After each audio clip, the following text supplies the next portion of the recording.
નમસ્કાર, આપનું સ્વાગત છે ગુજરાતનો અવાજ ચેનલ ઉપર અને હું છું આપની સાથે પત્રકાર કાજલ સુવા. મોરબીના જેતપર ગામે ઊભી છું અને ખૂબ મોડું થઈ ગયું છે. દિયાથમિયાનો સમય છે અને મોટી સંખ્યામાં બહેનો આજે ઉપસ્થિત છે, કારણ કે આ બહેનોએ બધાએ આજે સ્કૂટી બાઇક રેલી જે છે તે કાઢી હતી. ભાઈઓના સમર્થનમાં આ બહેનો આવ્યા છે, પણ આ બેન દાતરડું લઈને આવ્યા છે. કેમ તમારે દાતરડું લઈને આવવું પડ્યું? આજ પ્રશ્ન અમારા ગામમાં મારા જ ખેતરમાં 12 વર્ષ પહેલા હતો. મારા ખેતરમાં 4 ટાવર આવ્યા છે ઇલેક્ટ્રિકના, જેના નીચે અમે ખેતી કરી શકતા નથી. પશુપાલન ચરવા જાય છે તો એ શોર્ટ થઈને મરી જાય છે. અમારે ચોમાસા વગર ખેતી કરવી હોય ત્યારે પાણીની મોટર ચાલતી નથી, શોર્ટના લીધે બરી જાય છે. તો અમારી સાથે જે અન્યાય થયો છે એ બીજા લોકો સાથે અન્યાય ન થાય એ માટે હું અહીંયા બોલવા અને રેલી લઈને આવી છું. મારા ઓપરેશનને 3 મહિના થયા છે તો પણ હું આજે બાઇક રેલીમાં આવી છું, કેમ કે મારા જે ખેડૂતના પિતા છે, મારા જે બધા એની સાથે અમારી સાથે થયો એ અન્યાય એની સાથે ન થવો જોઈએ. એટલા માટે હું આજે બેલાથી બાઇક લઈને આવી છું. હું પણ એક ખેડૂત પુત્રી છું. માથે કેમ બાંધ્યું છે એનું કારણ એ જો મરવા માટે પણ અમે તૈયાર છીએ. આજે હથિયાર બતાવવા માટે લઈ આવ્યા હતા. જો જરૂર પડશે તો હથિયાર અમે ઉપાડવા પણ તૈયાર છીએ. કયું ગામ આપનું? રંગપર બેલા. તમારા ગામમાં તમે કીધું એટલા વર્ષ પહેલા ટાવર આવ્યા હા, હતા? 12 વર્ષ પહેલા મારા જ ખેતરમાં 4 ટાવર છે. 2 વીઘાનું ખેતર છે, એમાં 2 વીજ લાઈન આવી છે. તો પછી ત્યારે વળતર કે ત્યારે વળતર અમને બસ અમે હું અને મારા મમ્મી અમે બે ત્યારે આંદોલનમાં ઉતર્યા હતા. જે ખાડા ખોદે ને એમાં અમે 2 માં દીકરી ઉભા રહ્યા હતા. ત્યારે એમને પોલીસ વાળા ને એવા બધા આવ્યા અને અમને બહાર કાઢ્યા. 4 થાંભલા વચ્ચે અમને 3 લાખની જ વળતર આપી છે અને એમાં અમે સ્ટે પણ આપ્યો હતો. એમાં અને એને જે નોટિસ મોકલી ને એમાં લખેલું હતું બાજુમાં પડતર જમીન હોય કે ખરાબા હોય તો એમાં ટાવર પાસ કરવા નમ્ર વિનંતી. અમારી બાજુમાં જ હોકળો હતો. અમે કેટલી વિનંતી કરી, કેટલી આજીજી કરી, પણ તોય છતાં અમારું કઈ માયના નહીં, કેમ કે આપણે નીચી જ્ઞાતિના કહેવાય ને ત્યારે આટલા કોઈ ખેડૂત જાગૃત નહોતા. અમારી સાથે કોઈ નહોતું. અમે 2 માં દીકરી જ હતા. મારા પપ્પા મારા ભાઈ એ બધા રાજકોટ ગયા હતા. સ્ટે લઈને જ્યાં અમારા ઘરના તેથી અહીંયા રજા રાખેલી હતી, એટલે જ બધા આવીને ઓચિતાને આવીને પડ્યા. અમે 2 માં દીકરી ખાડામાં ઉભા રહ્યા તો અમારું કોઈ માયના નહીં. આપણે ખેડૂત કોઈ જાગૃત જ નહોતા, કોઈને કઈ ખબર જ નહોતી પડતી. અત્યારે અમે એ જમીન ખેડી જ નથી શકતા. તાર નીકળાય તલાવડું એ મોટર ભરી જાય વારંવાર. અમારું ઢોરું એકથી ભેંસ શોર્ટ થઈને મરી જાય. એ મોબાઈલ નંબર એમાં લખેલા હતા. અમે ફોન કર્યો તોય કાંઈ પણ અમને જવાબ આવ્યો નહીં. સમજ્યા? એને લીધે અમારે ઘરે ઘણું કામ છે, તોય પણ અમે આવ્યા કે હવે અમારા જેવું બીજાને કાંઈ ન થાય. અમારે જે થયું અમારી છોકરી નાની હતી તોય અમે 2 માં દીકરી ખાડવા ઉભા હતા, પણ કોઈ જાગૃત જ નહોતા. અમારું કોઈ હાંભળા જ નહીં. અત્યારે કેટલી તકલીફ પડે છે? અત્યારે ઘણી તકલીફ પડે છે. અમે એ ખેતર પણ ખેડવા રાજી નથી. અમે અત્યારે તાર થાંભલા ખોડી અને તાર બાંધીને તો અમે પણ અહીંયા પડખે ઉભા નથી રહી શકતા. મોટા તારને હિસાબે અમને શોટ આવે. અમે પાવાનું બંધ કરી દીધું કે તો જે થાય એમના અમે ખેતી વાડી નથી કરતા અને ઢોરનો ચારો એમના રાખી. તોય પણ વરસાદ હોય તેથી અમે ઢોરને નો અંદર મૂકી. શોટ આવે. બીજું કે કદાચ એમાં કઈ તાર કે તૂટી જાય તો ચોમાસામાં રિપેર કરવા એ લોકો તમારા ખેતર ખૂંદીને આવે? ખેતર ખૂંદીને આવે. જેમ તેમ અમે છાયા કર્યા હોય ને તો એ ડાયરું ભાંગીને વહી જાય છે. અમે નો હાજર હોય ત્યાં એટલે જ અમે વિનંતી કરવા અમે 5 મિનિટ ઉભા રહ્યા. મારે ઘરે ભેંસ દોવી છે તોય પણ અમે ઉભા રહ્યા કે અમારા જેવું બીજાને કોઈને ન થાય નડતરરૂપ. એટલે ખેડૂતનું એટલી જ અરજી છે. અમે હે ને લડવા તૈયાર રહી. કામ મૂકીને છોકરા મૂકીને ઢોરા મૂકીને પણ અહીંયા આવ્યા. સમજ્યા? રોજ મરી જાય ને તો ખેડૂતને હેરાન કરે છે. હજી 2 દી પહેલાનો દાખલો છે.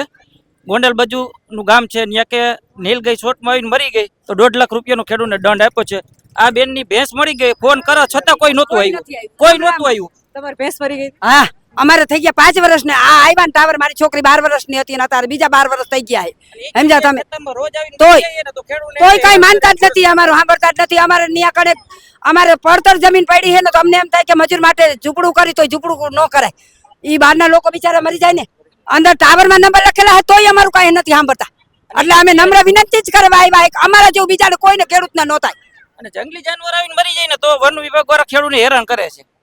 આ કહેવાનું ખેડૂતનું થાય પણ કોઈ ઉપર સરકાર સાંભળતું હે નહીં. બીજું કે કલેક્ટર અહીંયા સાંભળવા તો આવે છે તો શું જવાબ આપે છે? કોઈ નથી આવતું. આ બેન કે ફોન કર્યો તોય કોઈ આવ્યું નહીં કે. અને વન વિભાગમાં રોજડું આવીને મરી જાય એટલે ગોતતા આવે. તો અમારા ઉપર આવે. અને 2 દી પહેલાનો જ દાખલો છે. હજી ગોંડલની બાજુમાં કઈક જામવાડી ગામ આવે ને ખેડૂતને 1.5 લાખ રૂપિયાનો દંડ આપેલો છે. બે નીલ ગઈ મરી ગઈ ને એટલે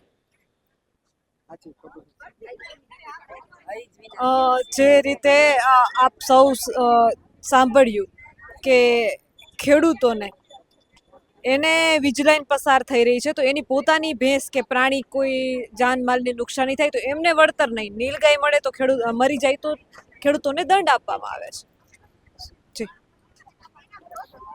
ખરેખર એક વસ્તુ કહેવા માંગુ છું કે અહીંયા જ્યાં આંદોલન થાય છે, આટલા લોકો સમર્થનમાં આવે છે, આટલા બધા હેરાન થાય છે, તો આખી દુનિયાને દેખાય છે. તો વડાપ્રધાન છે મોદી સાહેબ, એને કે મુખ્યમંત્રીને કે કૃષિ મંત્રીને કે સ્પેશિયલી અદાણીને કેમ નથી દેખાતું કે આ લોકોનો પોતાનો હક છે, એને આપણે આપવો પડે, બધાને ખબર પડે છે, એને કેમ નથી પડતી?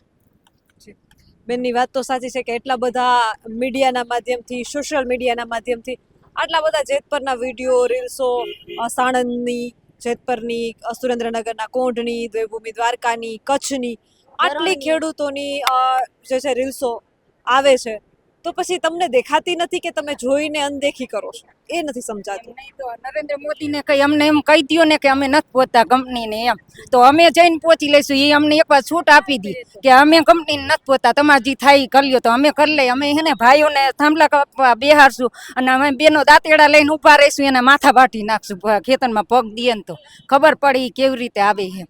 એટલે એકવાર નરેન્દ્ર મોદીને કઈ અમને છૂટ દો કે હું નથી પહોંચી રાખતો. એ એનાથી એમ બંધાયેલો છે, કેમ માકડાને મદારીએ બાંધી દીધું હોય એટલે એ કેટલો ઊંચો કૂદકો મારી રાખતો હોય, પણ તે એને બાંધી દી એટલે પછી નથી મારી રાખતો ને, એને કબજામાં હોય એવી રીતે. એટલે આ નરેન્દ્ર મોદી એના કબજામાં આવી ગયો છે, એટલે કંપનીથી, એટલે તેમાં દબાઈને બેહે છે. એટલે તો પણ ભલે ને દબાઈને બેઠા, ન હાલતું હોય તો કહી દો ને અમને કે મારું અહીંયા કાંઈ હાલતું નથી, હું કાંઈ નહીં કરી રાખું, તો અમે તૈયાર જ છે, અમે માથા વાટવા તૈયાર. ખરેખર એવું લાગે કે આ બધું જોતા એવું લાગે કે અત્યારની જે સરકાર છે ને, અદાણીના રૂપિયે કેમ વેચાઈ ગઈ હોય, એમ બધું અદાણીનો પાડેલો કૂતરો હોય ને એ રીતથી સરકાર બધાની સાથે વ્યવહાર કરે છે. બહેનોનો આક્રોશ અંદરથી છે, હવે બેનો ભાઈઓ બેનો ભારે આક્રોશ છે કે અત્યાર સુધી બહેનો કહેતા હતા, શું કહેતા? બેનો ભાઈઓ જઈએ સભા હોય તે મારી બેનો મારો ભાઈઓ તે અત્યારે ક્યાં ગયું બેનું એમ કહું હું, અને તું ક્યાં ઊંઘી ગયો નરેન્દ્ર? તો તમે બધે કાર્ડ તો લઈ ખાતા, પોસ્ટ કાર્ડ, જવાબ આવ્યો? કાંઈ જવાબ આવ્યો નથી. શું જવાબ આવે? જવાબ દેવા જેવો હોય તો દે ને, તેવડ હોય તો દે ને. તો અત્યારે કાં ગરી ગયા? એસી નીચે પોતે તો બેઠા છે. આ ખેડૂતની શું હાલત થઈ એ કાં જોતા નથી.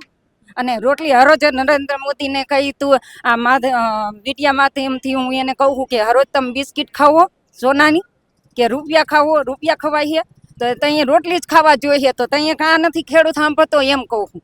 ખેડૂતનું અન્ન પકાવેલું તમે ખાવો તો ખેડૂત અમુક કેમ જોતા નથી, એમ કહું નરેન્દ્ર મોદી. બહેનોનો આક્રોશ આજે ફૂટીને બહાર આવે છે. મારું માઈક આમ બૂમ ફરે છે ને, તો એક પછી એક હજી થોડુંક એટલે આ બધી અંદર એમ થાય ક્યાં જઈને મારી આવી.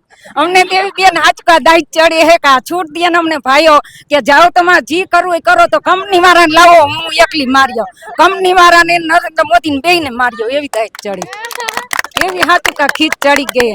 કા હું નહીં કા ઈ નહીં, એમ થાય. આ અંદરનો આક્રોશ છે અને વાસ્તવિક આક્રોશ છે. કારણ કે એક બેને હમણાં વાત કરી કે મારે 12 વર્ષ પહેલા 4 પોલ આવ્યા હતા, તો ત્યારે વળતર ન મળ્યું, ત્યારે એટલી જાગૃતિ નથી, એટલે 4 પોલ દીઠ માત્ર 3 લાખ રૂપિયા મળ્યા હતા. અમે ખાડામાં ઊભી ગયા હતા. તો આ સ્થિતિ કપરી તો છે. એ 12 વર્ષ પહેલાનું દુઃખ જો અત્યારે રડતા હોય, તમે વિચાર કરો અત્યારે જે પોલ નખાશે એના 12 વર્ષ પછી કેવી હાલત થશે, એ વિચારવા જેવું છે. આના વિશે તમારું શું કહેવું છે? તમારા મંતવ્ય કમેન્ટ કરીને જરૂરથી જણાવજો. કેમેરામેન રાજ પરમાર સાથે હું પત્રકાર કાજલ સુવા. આપ જોઈ રહ્યા છો ગુજરાતનો અવાજ, જેતપુર મોરબીથી.